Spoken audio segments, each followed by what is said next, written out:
I like the way the French pretend not to speak English. Yeah. 2 points that are spring to mind for me. Number one, at the live shows, the message is important, but the most important bit is that people are having a good night out and being entertained. Hopefully they'll understand enough to maybe go home and look into it more, but we don't come out here thinking, you should all understand every word we say and really change by that. We're here hopefully to put on a good show and entertain people. But the other thing that I've noticed is often in places where English isn't the first language, they actually understand it more, because in the UK, I mean, obviously a lot of it is said quite quick and things like that. So in the UK, people will understand most of it and pick it up and leave it at that. Whereas if English isn't your first language, there's a good chance on listening you're not going to understand any of it, or large chunks. So they then go online and read the lyrics and look in the lyric book and read it completely.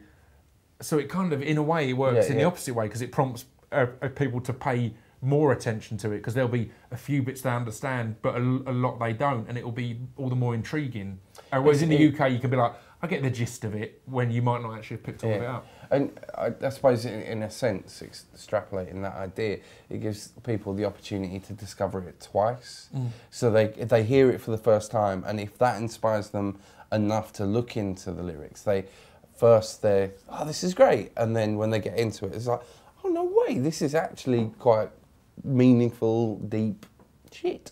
So it's even better. Yeah, it's. But yeah, so there are some countries where it's a harder job, and we have to tailor the set to be a more floor-filling, dancey set.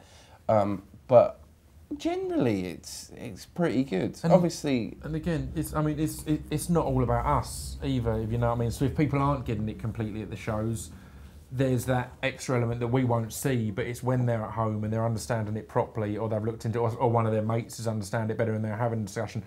That's the bit that's important. It might be annoying, like we've had some gigs in France where it seemed quite static because they've really not been understanding any of it.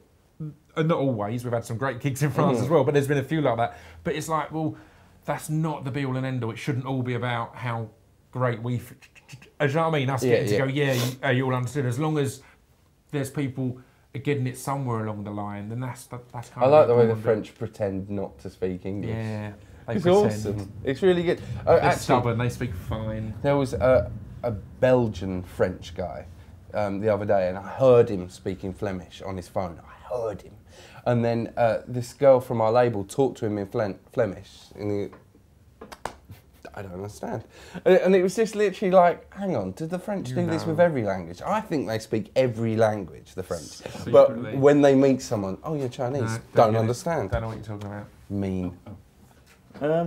Well, one last question maybe. Yes.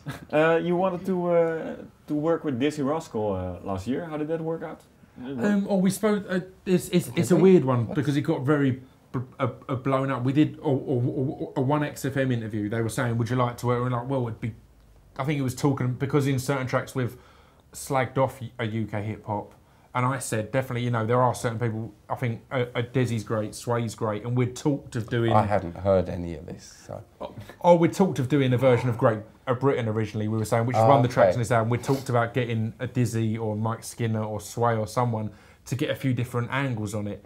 But it just, I mean, the way the album writing went, it felt complete without any guests. So it isn't something we ever kind of chased down. Although we did work with Postanus of De La Soul, which is kind of tiny bit bigger than Dizzy. Brilliant. And that went very well.